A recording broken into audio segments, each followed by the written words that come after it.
This video will be an overview of how to complete the legal brief assignment for my civics class. The very first thing that you have to do is that you need to pick a court case. I will assign you a court case in class, and that will be the case that you will complete. And basically all you have to do is you need to complete the following 8 headings. Number 1, you need to complete the case name. Okay? The example that I have over here is from my grad school class, so you probably will not have heard of the case before, but it is Dariano versus Morgan Hill United School District. So you would just put the case name.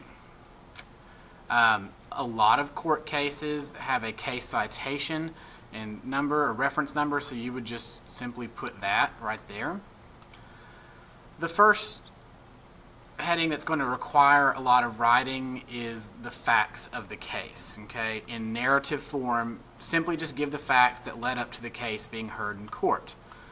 And so I'll read this to you. On May 5th, 2010, a Cinco de Mayo celebration was being held at Live Oak High School, which is part of the Morgan Hill Unified School District in Northern California. The event was described as honoring the pride and community strength of the Mexican people who settled the valley and who continue to work here. This is comparable to St. Patrick's Day or Oktoberfest. The legality of the celebration is not in dispute. The school has had a history of racially fueled violence between Hispanics and Caucasians. On May 5th, 2009, there was an altercation on the school campus between Hispanics and Caucasians. On May 5th, 2010, Caucasian students wore shirts to school with the American flag on them. This caused a general stir amongst the Hispanic students because they were not able to normally wear the Mexican flag on any clothing. The assistant principal, Miguel Rodriguez, was notified of the tensions rising on the quad. Mr. Rodriguez then informed the Caucasian students to remove the clothing or turn the shirts inside out. The Caucasian students refused to do so. 2 students were allowed to go back to class because the imagery on their clothing was less prominent and was less likely to attract attention. The remaining students had the choice to turn their shirts inside out or go home for the day with an excused absence. The students chose to go home and neither was disciplined. In the aftermath of the incident on May 6th, the students were threatened via text message as well as other students overhearing that gang members had a hit out on them. The students did not return to school on May 7th. The students and their parents, acting as guardians, brought suit against the school district alleging that violations of their federal and California constitutional rights to freedom of expression and their federal constitutional rights to equal protection and due process were violated.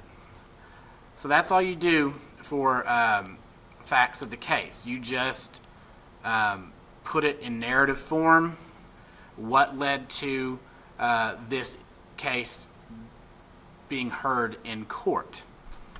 The next heading is issues of the case. Okay? What are the main issues that the court is trying to decide? In this case specifically, did the school district violate the students' federal and state constitutional rights to freedom of expression, equal protection, and due process by requiring them to remove their clothing depicting the American flag? So the issue is in question form. What is the court trying to decide? The next heading is the ruling. What was the court's final decision? The United States Court of Appeals for the Ninth Circuit affirmed the district court's summary judgment in a civil rights suit brought by high school students who were asked to remove American flag clothing during a Cinco de Mayo celebration. The court said that the school officials did not violate the students' right to freedom of expression, due process, or equal protection. Due to prior events at the school, including fights and threats, it was reasonable for the school to proceed as though another potentially violent scenario would have unfolded. So all the ruling is what is the court's final decision? The hardest part of this would be the rationale. Okay, how did the court come to this decision? What was their reasoning? The rationale here starts with Tinker versus Des Moines, which is a previous school law case.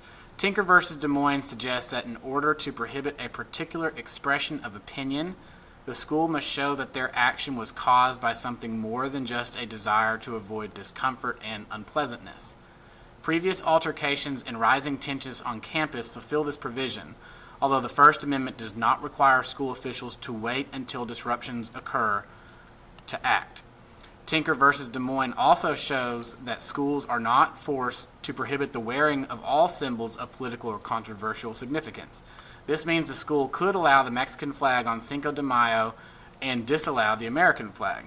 The court goes on to explain that the dress code was not a violation of the Due Process Clause because dress codes should be able to be flexible and not be overly detailed as compared to criminal law statutes. The district's dress code is in line with others that the federal courts have said are permissible. See this court case right here, Hardwick versus Hayward, if you're into learning about dress codes and things of that nature. The next heading that we come to is the personal reaction. Okay, this is your opinion. Do you agree with the ruling or do you disagree? And you tell why. For this assignment for my grad school, I said, I believe that the court was right in upholding the decision of the district court. The students had intent to provoke other students by the symbolism on their clothing. The school district must be able to provide a safe environment for all students. If that means banning the American flag on Cinco de Mayo so that Hispanics and Caucasian students do not get into altercations, then that is okay. The students knew that wearing the shirts was going to cause a stir. They admitted to it. The school district must be able to keep control and keep all students safe from harm. And then the last is implications, okay? How did this impact the United States at the present time and going forward? So this does not necessarily correlate with my assignment. It was wanting the implications on education and whatnot. But when you do these will be court cases in American history.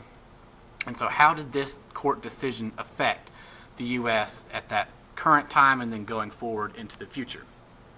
For my assignment, I said, the school district has the ability to ban clothing depicting what is seen by most to be patriotic symbols. These symbols could cause violent reactions out of minority students, especially if students are wearing them during a celebration of another ethnicity or culture.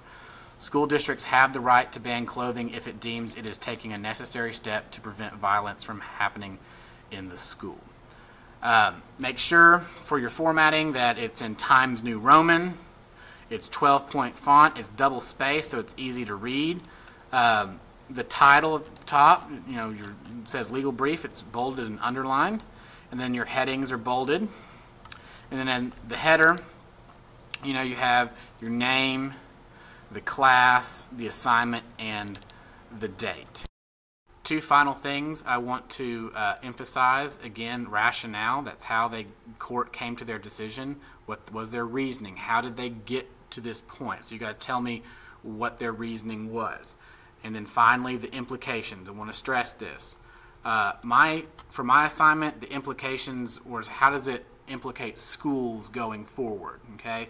For your assignment, it's going to be how did this decision affect the United States? Okay, in the present and then going forward. You will have various legal brief assignments in civics class, so please come back and rewatch this video if you need any help going forward throughout the school year.